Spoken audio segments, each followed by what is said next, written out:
Dewa Perang Ye Shikai. Bab 1811. Maksudmu, kau ingin aku pergi ke kota Zongyuan bersamamu besok? Tentu saja, menyelesaikan kasus ini mendesak. Awalnya aku ingin pergi malam ini, tetapi setelah memikirkannya, aku memutuskan untuk berangkat besok pagi. Aku punya beberapa informasi tentang kasus orang hilang di kota Zongyuan, dan beberapa foto. Aku akan begadang untuk melihatnya. Zhang Ting memang selalu pemarah. Ia bersikeras agar Ye Shikai pergi ke kota Zongyuan bersamanya besok untuk menyelesaikan kasus ini. Tidak ada cara lain, ia hanya bisa melakukan ini. Menyelesaikan kasus ini memang mendesak. Jika mereka menunda sehari saja, mereka mungkin akan kehilangan kesempatan. Kamu harus istirahat dulu dan datang ke kantor polisi untuk menemuiku besok. Zhang Ting menutup telepon setelah berkata begitu. Baru setelah itu Ye Shikai keluar dari kamar mandi. Xiao Kai, apa yang terjadi? Besok, aku akan ke kota Zongyuan. Kudengar ada kasus baru di sana. Jika ada petunjuk, mungkin kita bisa mengungkap kasusnya, jelas Ye Shikai. Serius? Chen Yuxin tercengang setelah mendengar ini. Dia hanya ingin Ye Shikai menemaninya jalan-jalan besok, tetapi sekarang Ye Shikai berkata bahwa dia harus pergi keluar kota untuk menyelesaikan kasus besok. Tentu saja, Zhang Ting baru saja meneleponku. Sebenarnya, kau hanya tidak mau menemaniku, kan? Teriak Chen Yuxin tiba-tiba, mengejutkan Ye Shikai. Ia tiba-tiba menjadi sangat marah hingga sempat membuatnya takut. Setelah kita menikah, kamu bersikap acuh tak acuh padaku. Menurutku, kamu tidak mau tinggal bersamaku di rumah sehari pun. Xiao Xin, kenapa kau berpikir begitu? Ye Shikai membujuk, aku bersamamu sekarang, dan aku seorang pria, aku tidak bisa tinggal di rumah setiap hari. Setelah Ye Shikai selesai berbicara, ia menatap Chen Yuxin lagi. Matanya berkaca-kaca. Ia sangat emosional sekarang. Mungkin ia merasakan pengabaian Ye Shikai, dan emosi ini telah terpendam di dalam hatinya. Oke, berhentilah seperti ini. Setelah aku menyelesaikan kasus ini, aku akan menemanimu seharian. Apa tidak apa-apa? Melihat bujukan itu sia-sia, Ye Shikai terpaksa mundur selangkah. Lagi pula, Chen Yuxin sekarang sedang hamil, dan dia seharusnya selalu memperhatikannya. Karena saya sudah setuju untuk menangani kasus ini, saya harus menyelesaikannya. Kalau begitu, kau harus berjanji padaku bahwa setelah kau menyelesaikan kasus ini, kau akan kembali dan tinggal di rumah, kata Chen Yuxin tegas. Baiklah, aku janji, itu baik-baik saja. Juga, karena kau ingin menyelesaikan kasus ini, aku tidak bisa menghentikanmu, tapi aku akan membiarkan Feng Ling menemanimu, tambah Chen Yuxin. Kenapa begitu? Tanya Ye Shikai penasaran, aku sedang memecahkan kasus, bukan bertarung dengan para kultivator. Tidak akan ada bahaya. Saya tidak peduli apakah Anda setuju atau tidak. Xiao Xin, aku akan membantu polisi menyelidiki sebuah kasus, tetapi jika Feng Ling ikut denganku, dia tidak bisa menyentuh kasus itu. Dengan kata lain, jika aku bersikeras membawanya, aku tidak bisa menyelidiki kasus itu sendiri. Ye Shikai menjelaskan, tetapi Chen Yuxin menolak untuk mendengarkan dan bersikeras agar dia setuju untuk pergi. Aku tidak peduli. Kalau kamu tidak setuju dengan permintaanku, kamu tidak boleh pergi kemanapun besok. Oke, aku benar-benar tidak bisa berbuat apa-apa denganmu. Aku setuju denganmu dan membiarkan Feng Ling mengikutiku, tapi aku punya 3 aturan. Feng Ling tidak boleh mengikutiku saat aku sedang menyelidiki suatu kasus, kata Ye Shikai. Baiklah, saya setuju. Sebagai salah satu orang kepercayaan Chen Yuxin, Feng Ling selalu patuh dan tidak berani menentangnya dengan cara apapun. Ye Shikai memang tidak banyak berinteraksi dengannya, tetapi ia meninggalkan kesan yang mendalam padanya. Selain alasan lain, alasan utamanya adalah kekuatan Feng Ling sendiri. Ketika Ye Shikai bertarung dengannya di masa lalu, ia belum tentu 100% yakin akan menang. Meskipun ia tidak lagi sama seperti sebelumnya, Feng Ling tidak boleh diremehkan. Baiklah, kalau tidak ada yang lain, kamu bisa tidur. Hari berikutnya, kantor polisi, di pintu. Kenapa kamu lambat sekali? Bukankah sudah kubilang untuk datang jam 7.30? Kita kebetulan terjebak di jam sibuk pagi hari. Lagi pula, apa kau sudah selesai membaca informasinya? Apa gunanya lari ke kota Zongyuan tanpa memahaminya? Balas Ye Shikai. Zhang Ting mengiriminya informasi kasus baru tadi malam. Wah, ada ratusan halaman dokumen. Bagaimana mungkin dia selesai membacanya dalam semalam? Oke, cepat masuk ke mobil. Kamu masih banyak bicara meskipun sudah terlambat, desak Zhang Ting dengan tidak sabar. Saat itu, ia melihat wanita di sebelah Ye Shikai yang mengenakan jaket dan kacamata hitam. Siapa ini? Apa dia wanitamu di luar lagi?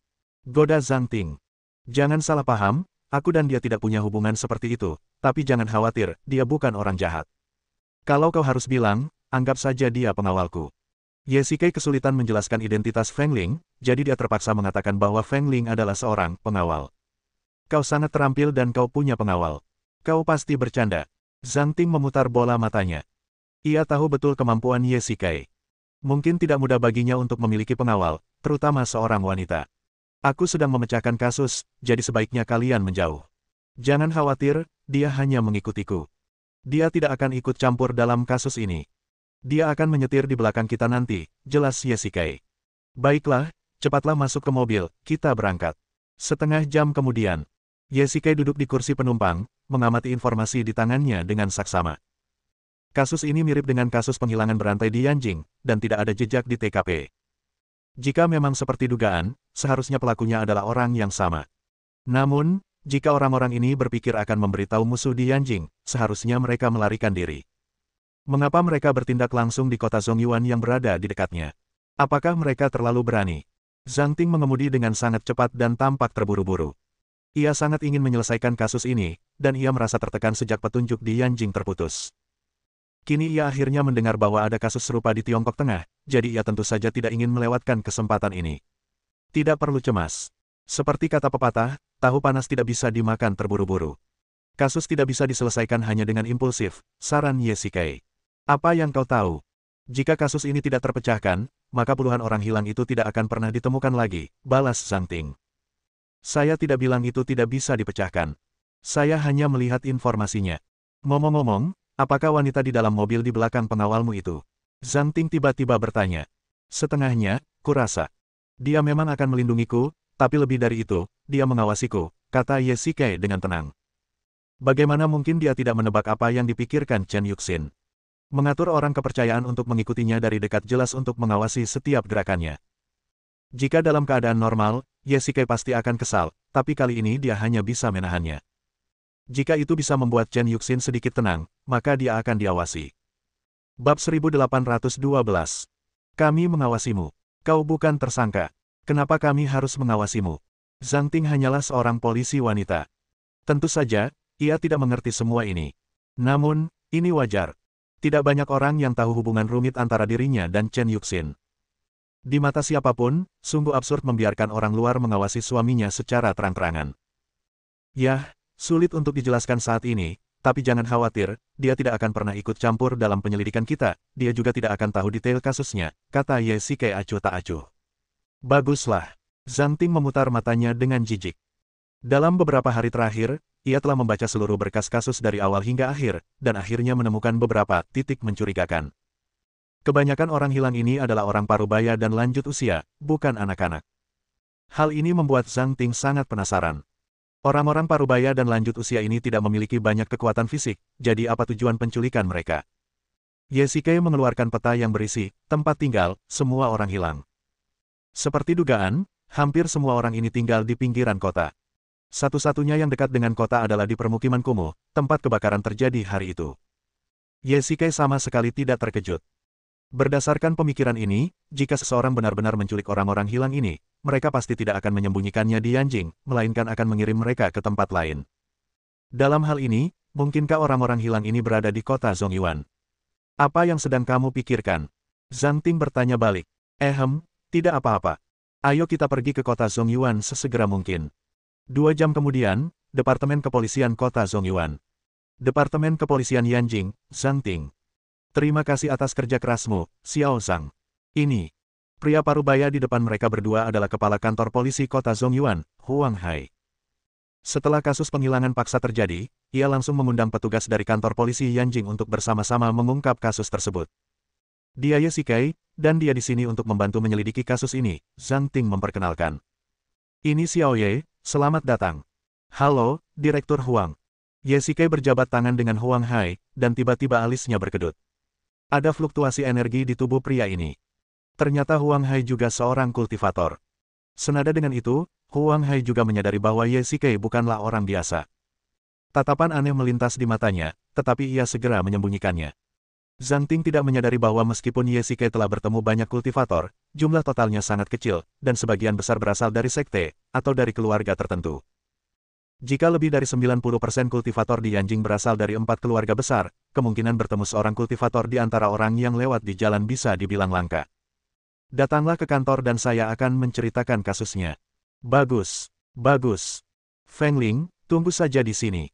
Kalau kamu bosan atau lapar, kamu bisa jalan-jalan. Aku akan ke kantor polisi. Perintah Ye Shikai. Feng Ling selalu bersamanya, dan dia selalu merasa tidak nyaman.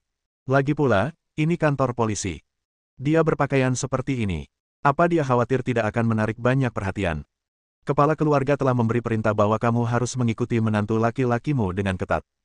Kenapa kau mengikutiku saat aku ke toilet? Sudah ku bilang untuk tetap di sini dan jangan pergi. Ye Shikai hampir mengumpat keras. Feng Ling ini benar-benar keterlaluan. Namun, justru karena inilah ia bisa menjadi orang kepercayaan Chen Yuxin. Baiklah, aku akan duduk saja di sini dan menunggu pamanku keluar. Maumu? Di ruang konferensi. Apa yang dilakukan Xiao Ye sebelumnya? Tanya Huang Hai tiba-tiba.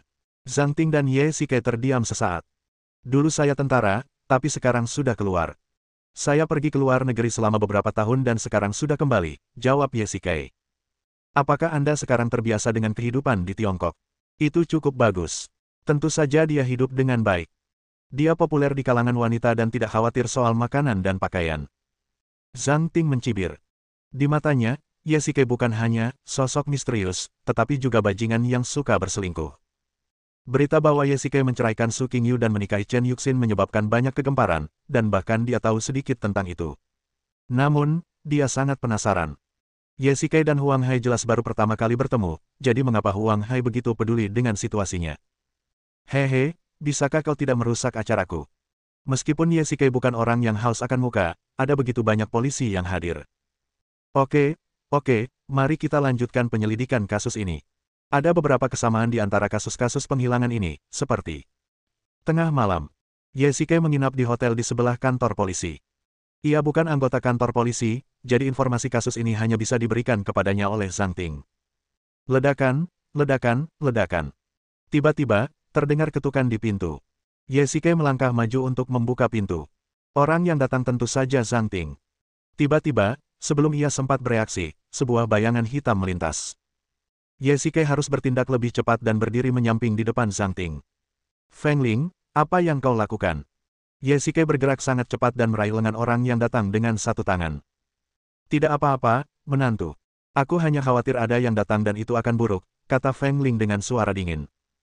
Aku akan menindaknya, nak, kau terlalu banyak berpikir. Zhang Ting mencibir. Ia juga bisa merasakan niat membunuh yang terpancar dari Feng Ling. Feng Ling jelas bukan wanita biasa, tapi ia benar-benar tidak mengerti mengapa ada wanita ganas seperti itu yang mengikuti Ye Shikai. Zhang Ting, apa yang ingin kau bicarakan denganku? Tanya Ye Shikai penasaran. Tentu saja ini tentang kasusnya. Aku sudah menemukan jalan keluar. Ayo masuk dan bicara. Setelah berkata begitu, Zhang Ting langsung masuk ke kamarnya. Ye Shikai menutup pintu. Feng Ling juga ingin masuk, tetapi dihentikan olehnya. Paman, kau tak perlu bicara. Aku memberimu dua pilihan. Pilihan pertama, kau tetap di pintu. Pilihan kedua, kalau kau yakin, kau boleh mencoba masuk, kata Ye Shikai dingin. Baiklah, kalau begitu, aku akan berjaga di pintu. Kalau kamu butuh sesuatu, beritahu saja. Di dalam ruangan, siapa wanita itu? Dia sangat ketat. Dan dia sama sekali bukan pengawalmu, kan? Tanya Zhang Ting. Oke, langsung saja ke intinya. Apa yang kamu lakukan di kamarku malam-malam begini? Bukankah aku baru saja mengatakan bahwa kita menemukan terobosan? Zhang Ting meletakkan sebuah dokumen dan peta di atas meja. Sebagian besar orang hilang di kota Zongyuan ada hubungannya dengan tempat ini. Zhang Ting melingkari sebuah titik di peta dengan pensil. Ini, pasar distrik selatan, gumam Ye Shikai. Ya, kesinilah orang-orang hilang sering pergi. Kita pasti akan menemukan petunjuk di sana. Zhang Ting melanjutkan, kita akan ke sana besok pagi-pagi sekali. Bab 1813. Jadi, kau datang ke sini tengah malam hanya untuk memberitahuku ini. Ye Shikai memutar matanya. Untuk hal seperti ini, kau bisa saja meneleponku. Kenapa kau datang ke sini tengah malam? Bagaimana kalau orang lain salah paham? Apa yang salah paham?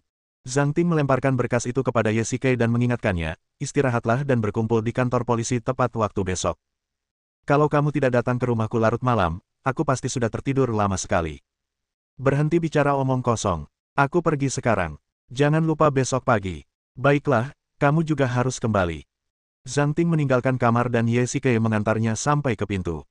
Feng Ling masih berdiri di sana menunggu, seperti manusia kayu.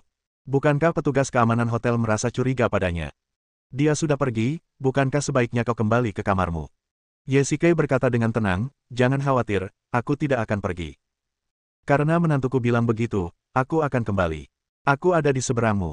Hubungi aku jika kau butuh sesuatu. Feng Ling mengangguk pelan. Meskipun dia masuk ke kamar, jika tebakan Ye Shikai benar, dia pasti sedang berbaring di lubang intip dan menatap pintunya. Jika Ye Shikai pergi, dia akan mengikutinya. Ye Shikai memeriksa ponselnya. Saat itu sudah pukul 1 pagi. Jika dia menunda lebih lama lagi, dia tidak perlu bangun besok pagi. Hari berikutnya, Departemen Kepolisian Kota Zongyuan. Xiao Zhang, kalian berdua baru di sini dan belum tahu banyak tentang pasar distrik selatan. Kalau tidak, aku akan mengirim seseorang untuk mengikutimu dan menjadi pemandumu, Huang Hai mengingatkan. Tidak perlu, Direktur Huang, kami bisa mengatasinya, kata Zhang Ting sambil mendesak Ye Shikai untuk masuk ke dalam mobil. Xiao Ye, kamu juga harus berhati-hati. Terima kasih atas perhatian Anda, Direktur Huang. Zhang Ting sedang menyetir mobil, Feng Ling masih mengemudi di belakang, dan Ye Shikai memejamkan mata untuk beristirahat, karena dia tidak cukup tidur tadi malam karena Zhang Ting. Saya lihat Direktur Huang sangat peduli padamu, kata Zhang Ting dengan ringan sambil meliriknya. Apakah ada? Tentu saja. Dan kemarin dia juga khawatir apakah kamu terbiasa tinggal di desa. Logikanya, kamu dan dia tidak saling kenal, jadi kenapa dia banyak bertanya. Zhang Ting seperti hiu di dasar laut yang tiba-tiba mencium bau darah dan menjadi sangat sensitif. Mungkinkah kalian berdua sudah saling kenal sebelumnya? Seharusnya aku sudah memikirkannya sebelumnya. Direkturku dan ayahmu adalah kenalan lama. Mungkin Direktur Huang juga mengenalmu. Jangan terlalu banyak berasumsi, aku tidak kenal semua orang. Ye Shikai melambaikan tangannya, aku benar-benar tidak kenal Huang Hai sebelumnya. Ye Shikai yakin bahwa alasan Huang Hai begitu, khawatir, padanya mungkin karena ia seorang kultivator. Di permukaan, ia memang khawatir, tetapi sebenarnya ia mencoba mencari tahu tentang situasinya secara tidak langsung. Huang Hai waspada terhadap Ye Shikai dan mungkin akan mengirim orang untuk mengawasinya. Ye Shikai juga sangat penasaran dengan latar belakang Huang Hai dan bagaimana ia bisa menjadi seorang kultivator. Kita sudah sampai. Zhang Ting memarkir mobilnya di pinggir jalan, lalu keduanya keluar dan memasuki pasar distrik selatan. Ya Tuhan, ini keterlaluan. Pasar distrik selatan adalah pasar swalayan terbesar di kota Zongyuan. Pasar ini menjual segalanya, termasuk perkakas, pasar sayur, dan pasar makanan laut. Pasar ini benar-benar campur aduk, dan terdapat banyak pedagang dari berbagai ukuran. Banyak sekali orang di sini, di mana kita bisa menemukan mereka. Zhang Ting tidak menyangka tempat ini begitu besar. Semakin besar, semakin beragam pula penduduknya. Ada ratusan orang dari berbagai kalangan. Ye Shikai melihat sekeliling dan menyadari bahwa memang ada berbagai macam orang di sini. Jika seseorang bersembunyi di sini, akan sulit menemukannya. Kurasa kau cemas. Apa gunanya keluar sekarang? Goda Ye Shikai. Kalau begitu, mari kita geledah setiap rumah satu persatu. Menurut informasi, orang hilang sering datang ke sini. Kurasa tidak ada yang mengenal mereka. Zhang Ting menyerahkan foto orang hilang itu kepadanya. Ayo, kita cari dari pintu ke pintu. Permisi, apakah Anda melihat orang-orang ini? Tidak seperti itu. Saya tidak ingat. Tidak. Melihat penampilan mereka, mereka seharusnya sedang memungut sampah. Saya tidak ingat itu. Setidaknya ada beberapa ribu orang di pasar ini setiap hari. 2 jam kemudian, minumlah. Ye Shikai membeli sebotol minuman dan memberikannya kepada Zhang Ting. Matanya seperti ingin membunuh seseorang. Setelah mencari sekian lama tanpa petunjuk, tentu saja ia enggan menyerah, tetapi tak ada yang bisa ia lakukan. Berjalan di pasar sebesar itu selama 2 jam, mencari petunjuk keberadaan beberapa pengemis dan pemulung bagaikan mencari jarum di tumpukan jerami. Ada berbagai macam orang yang datang ke sini setiap hari. Sekalipun para pedagang itu mengingat orang, mereka hanya akan mengingat wajah beberapa pelanggan yang dikenal. Bagaimana mungkin mereka meninggalkan kesan pada para pengemis dan pemulung? Sekalipun mereka mengenali mereka, bagaimana mungkin para pedagang ini tahu di mana orang-orang yang hilang ini tinggal, berapa usia mereka, dan apakah mereka memiliki kerabat di sekitar mereka? Aku pasti akan menemukannya. Ayo kita terus mencari. Zhang Ting menolak menyerah. Ia bertekad untuk menemukan petunjuknya hari ini. Tunggu, kalau kau mencarinya seperti ini, itu seperti mencari jarum di tumpukan jerami. Kau tidak akan menemukannya bahkan jika kau berlari sekuat tenaga. Ye Shikai segera menariknya kembali. Jadi, apa yang ingin kau lakukan? Duduk saja di sini dan berharap petunjuk akan jatuh dari langit. Tentu saja tidak, tapi kita harus mencoba cara yang lebih efisien. Ye Shikai menunjuk ke kejauhan dan berkata, aku baru saja dengar ada permukiman kumuh di dekat pasar. Karena informasimu menyebutkan orang-orang hilang ini sering datang ke pasar ini, menurutmu mereka tinggal di mana? Jadi begitu. Mereka pasti tinggal di daerah kumuh itu. Zhang Ting berteriak kegirangan, ayo pergi, ayo cepat pergi. Tempat yang ingin mereka tuju hanya berjarak 1 kilometer dari pasar, jadi tidak perlu berkendara dan mereka tiba dalam waktu singkat. Tempat ini benar-benar kumuh. Tentu saja, permukiman kumuh itu sendiri seperti ini, dengan orang baik dan jahat bercampur aduk, gumam Ye Shikai. Sepertinya kau tahu banyak tentang itu. Zhang Ting bertanya balik, mungkinkah kau juga pernah tinggal di daerah kumuh sebelumnya? Bukan begitu, tapi kau setengah benar. Aku tumbuh di daerah kumuh saat kecil. Ye Shikai tersenyum tipis. Kondisi keluarganya sangat miskin saat ia kecil. Meskipun ia tidak tinggal di daerah kumuh, ia punya banyak teman di sana. Ayo masuk dan lihat. Bagus. Kakak, apakah kamu kenal orang ini? Ye Shikai bertanya kepada seorang pria berambut kuning di sebelahnya dan menyerahkan sebatang rokok. Coba kulihat pria ini. Sepertinya aku punya sedikit kesan tentangnya. Dia sering memulung di sekitar sini, tapi sepertinya aku belum pernah melihatnya akhir-akhir ini. Seperti kata pepatah, orang yang mengambil bantuan orang lain akan bersyukur, dan orang yang makan dari orang lain akan berhati lembut. Sambil menghisap rokok yang diberikan Ye Shikai, pria berambut kuning itu pun menjawab pertanyaannya. Lalu apakah kamu tahu di mana dia tinggal? Tanya Ye Shikai. Sepertinya, tempatnya jauh di dalam gang. Terus masuk ke dalam, lalu belok kiri. Seharusnya ada di sekitar sana. Bab 1814. Aneh. Kita sudah sampai di ujung gang, tapi tidak ada siapa-siapa di sini. Zhang Ting melihat sekeliling dan mendapati semua rumah di dekatnya kosong, tapi ini normal. Ini adalah permukiman kumuh dengan orang-orang yang datang dan pergi, jadi wajar saja jika ada yang pergi. Oke, ayo kita cari cepat, kata Ye Shikai dengan tenang, dan mereka berdua mulai mencari secara terpisah. Bagian gang yang dalam itu, kotor dan berantakan. Ada banyak sampah, tetapi tidak ada yang datang untuk membersihkannya. Ledakan, ledakan, ledakan. Zhang Ting mengetuk pintu kayu tipis itu, tetapi tak seorang pun datang membukanya. Meskipun ini daerah kumuh, bagaimanapun juga ini adalah kamar penghuni, jadi Zhang Ting tak mungkin masuk begitu saja. Lagi pula, ia tak menyangka akan ada petunjuk apapun di dalam. Apakah kamu yakin? Orang-orang hilang ini tinggal di sini. Zhang Ting berkata dengan ringan. Menurut pria berambut kuning itu, mereka seharusnya ada di sini, tapi tidak ada siapa-siapa di sini, dan kita tidak tahu kamar mana yang menjadi tempat tinggal mereka. Ye Shikai melambaikan tangannya, dan tiba-tiba, sebuah bayangan hitam melintas di atap tak jauh dari sana. Hati-hati, teriak Ye Shikai sambil meraih Zhang Ting dengan satu tangan. Ia mencium bau yang berbahaya. Suara mendesing. Ada seseorang. Tepat saat kata-kata itu terucap, sebuah anak panah-panah melesat turun dari langit. Ye Shikai mengerahkan tenaga dalamnya, dan anak panah-panah yang melayang itu dihalangi oleh tenaga dalamnya yang dominan tepat saat mencapai depannya. Ia mengepalkan kelima jarinya, dan anak panah-panah itu langsung berubah menjadi bubuk. Siapa itu? Teriak Ye Shikai, dan bayangan hitam di atap langsung menghilang, sangat cepat, dan seharusnya itu seorang kultivator. Reaksi pertamanya adalah Feng Ling. Wanita ini seperti belatung yang menempel di tulang, mengikuti Ye Shikai kemanapun dia pergi, dan dia sudah lama tidak sabar dengan Zhang Ting. Namun, dia segera menepis gagasan ini. Feng Ling tidak bodoh, dan tidak perlu baginya untuk menyerang Zhang Ting, karena itu hanya akan menimbulkan masalah. Bahkan jika dia benar-benar ingin melakukannya, dia tidak akan pernah memilih untuk melakukannya ketika Ye Shikai ada di sana. Zhang Ting belum bereaksi. Ia hanya melihat anak panah melayang di udara, lalu hancur berkeping-keping. Saking terkejutnya, ia belum bereaksi. Tetap di sini dan jangan berkeliaran. Ye Shikai melompat ke atap dengan satu langkah. Meskipun bayangan hitam itu cepat, dia masih bisa melihatnya. Jangan coba-coba kabur. Ye Shikai segera mengerahkan tenaga dalamnya dan mengejarnya. Panah ini dirancang khusus untuk mengincar para kultivator, dan lawannya juga seorang kultivator. Hal ini membuat Ye Shikai semakin curiga terhadap identitasnya. Jika ini kasus orang hilang biasa, bagaimana mungkin seorang kultivator menyerang dari samping? Ini jelas bukan kasus biasa. Mereka menculik orang-orang ini, dan mereka pasti punya motif tersembunyi. Ye Shikai sangat cepat. Meskipun pria itu terus melarikan diri, kultivasinya jelas tidak sebaik dirinya. Mustahil baginya untuk lolos. Masih ingin lari. Ye Shikai melompat maju dan meninju pria itu tanpa ragu. Karena pria ini sudah mencoba membunuh Zhang Ting, dia pasti penjahat nekat.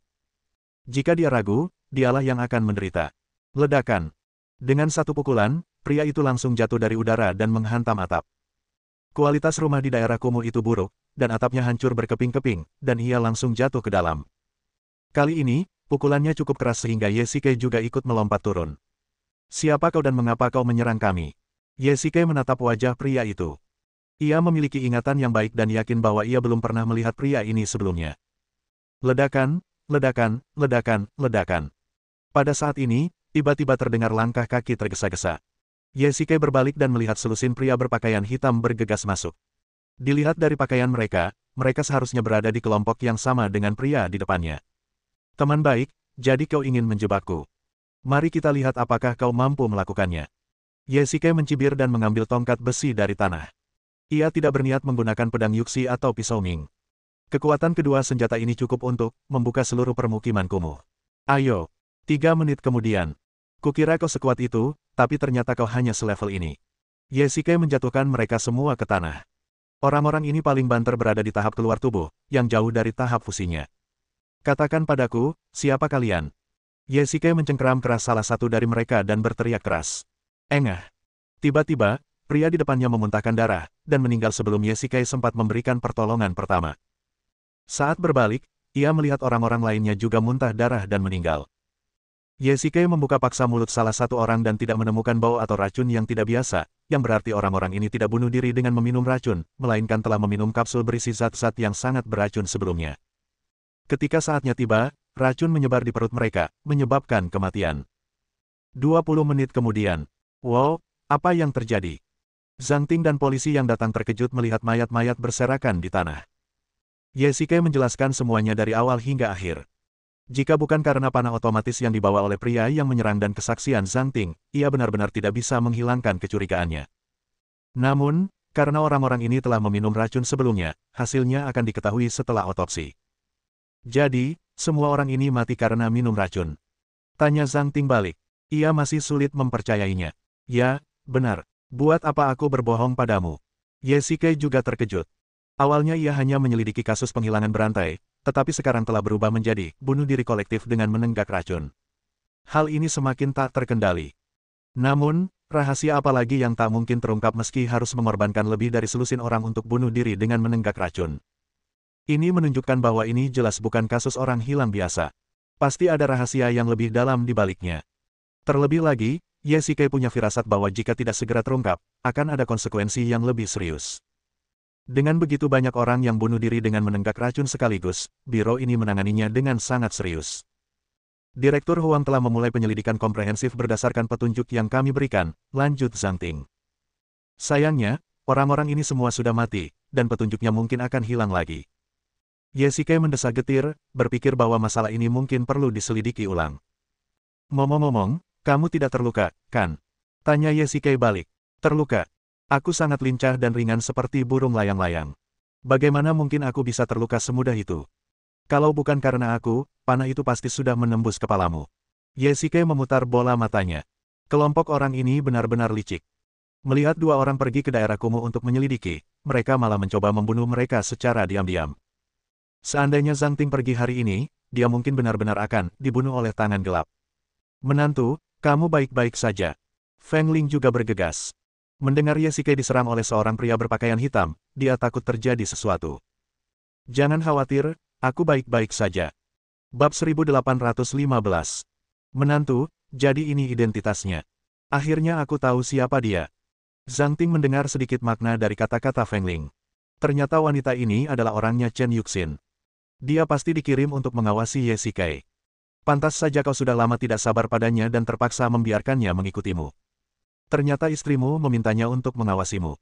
Zhang Ting menatap Yesike seolah-olah sedang menatap seorang gigolo. Ia semakin yakin bahwa Yesike adalah seorang gigolo di keluarga Chen. Benar, keluarga Chen adalah salah satu dari 4 keluarga besar di Yanjing, dengan begitu banyak industri di bawah kendalinya. Yesike tidak memiliki kekuasaan dan pengaruh, jadi ia pasti seorang gigolo. Aku akan menjelaskannya nanti, lanjut Yesike, mari kita bicarakan kasusnya. Mayat orang-orang itu telah dikirim untuk diautopsi, dan saya pikir hasilnya akan segera keluar. Otopsi dapat mengungkap penyebab kematian mereka, tetapi mungkin tidak mengungkapkan identitas mereka. Yesike menilai bahwa terlepas dari apakah orang-orang ini meminum racun secara sukarela atau meninggal karena racun tersebut, hal itu menunjukkan adanya rahasia mengejutkan yang tersembunyi di baliknya. Semakin Anda mencoba menutupinya, semakin jelas rahasia itu. Petunjuk-petunjuk itu hanya terbongkar sementara, dan ia telah bertekad untuk mengungkapnya. 2 hari kemudian, di ruang konferensi kantor polisi, sianida ditemukan di perut korban. Pada dasarnya dapat dipastikan bahwa penyebab kematiannya adalah keracunan. Huang Hai menceritakan isi laporan otopsi kepada semua orang. Xiao Ye, hanya kau yang hadir saat itu. Bukankah orang-orang ini benar-benar bunuh diri dengan meminum racun? Tanya Huang Hai. Sayangnya tidak. Tidak ada bau busuk di mulut mereka saat itu. Jika mereka benar-benar bunuh diri dengan menenggak racun, seharusnya masih ada rasa pahit almond di mulut mereka. Kurasa mereka pasti telah menenggak kapsul berisi zat yang sangat beracun sebelumnya, dan setelah beberapa waktu, racunnya bereaksi secara alami. Ye Shikai menilai. Jika benar seperti yang Anda katakan, racun di dalam kapsul seharusnya bisa bocor kapan saja. Mengapa racun itu tiba-tiba keluar saat Anda menginterogasi mereka? Lagi pula, lebih dari selusin orang meninggal karena racun itu pada saat yang bersamaan. Bukankah itu terlalu kebetulan? Sekalipun orang-orang ini meminum kapsul itu pada saat yang bersamaan, waktu kebocoran sianida seharusnya tidak terlalu kebetulan. Itu tidak masuk akal. Seorang petugas polisi yang hadir bertanya, dan yang lainnya juga berpikir demikian. Pernyataan Ye Shikai mengandung banyak celah, dan banyak detail yang tidak dapat dipertahankan. Aku juga sudah memikirkan hal ini, jadi aku yakin racun di dalam kapsul itu mungkin tidak bocor dengan sendirinya, melainkan buatan manusia, lanjut Ye Shikai. Bagaimana apanya? Misalnya, kapsulnya bisa dikontrol dari jarak jauh untuk menentukan apakah akan larut. Dengan cara ini, kebocoran sianida di dalamnya bisa dikontrol, jelas Ye Shikai. Ia pernah melihat teknologi ini di luar negeri, tetapi seharusnya masih sangat langka di Tiongkok. Ini, bukankah agak mengada-ada? Di mana kau bisa mendapatkan kapsul seperti ini? Lagi pula, ini hanya spekulasimu. Tidak ada bukti. Memang tidak ada bukti yang mendukung penalaran saya, tetapi tidak ada bukti yang mendukung bahwa saya salah, dan hanya spekulasi saya yang dapat menjelaskan laporan otopsi ini. Xiao Ye, ini hanya spekulasi. Kita butuh bukti untuk memecahkan kasus. Kita tidak bisa menyelidiki kasus secara membabi buta hanya berdasarkan spekulasi. Huang Hai melanjutkan, tapi apa yang kau katakan masuk akal. Lagi pula, laporan otopsi menunjukkan ada sianida yang tersisa di perut mereka. Ye Shikai tidak berhasil meyakinkan para petugas polisi ini, tetapi memang benar mereka diracun pada saat yang bersamaan. Sederhananya, seseorang memasukkan racun ke dalam perut mereka pada saat yang bersamaan. Selain spekulasi yang diajukan Ye Shikai, ia tidak dapat memikirkan solusi lain. Di hotel, apakah hal yang baru saja kamu sebutkan benar-benar ada? Zhang Ting bertanya dengan rasa ingin tahu. Memang ada, tapi seharusnya jarang di Tiongkok. Setahu Ye Shikai, benda seperti ini biasanya hanya ada di tim pembunuh profesional. Ia tidak menyangka akan menemukannya di sini. Mungkinkah ada keterlibatan pasukan asing? Kemungkinannya kecil. Hanya ada 2 penjelasan. Pertama, seseorang di Tiongkok juga memiliki kapsul semacam ini. Kedua, mereka membelinya dari organisasi pembunuh asing. Setahu Ye Shikai, geng-geng pembunuh itu lebih seperti pengusaha. Kecil kemungkinan ia mau membeli kapsul semacam ini dari mereka. Lagi pula, ini adalah keahlian khas mereka. Kalau ini cuma kasus penculikan atau orang hilang biasa, mustahil menggunakan cara seperti ini. Kurasa kasus ini jauh lebih rumit dari yang kita bayangkan, gumam Ye Shikai. Lebih baik kasusnya besar. Bukan giliran kita menangani kasus sepele. Zhang Ting masih tampak bersemangat dan termotivasi.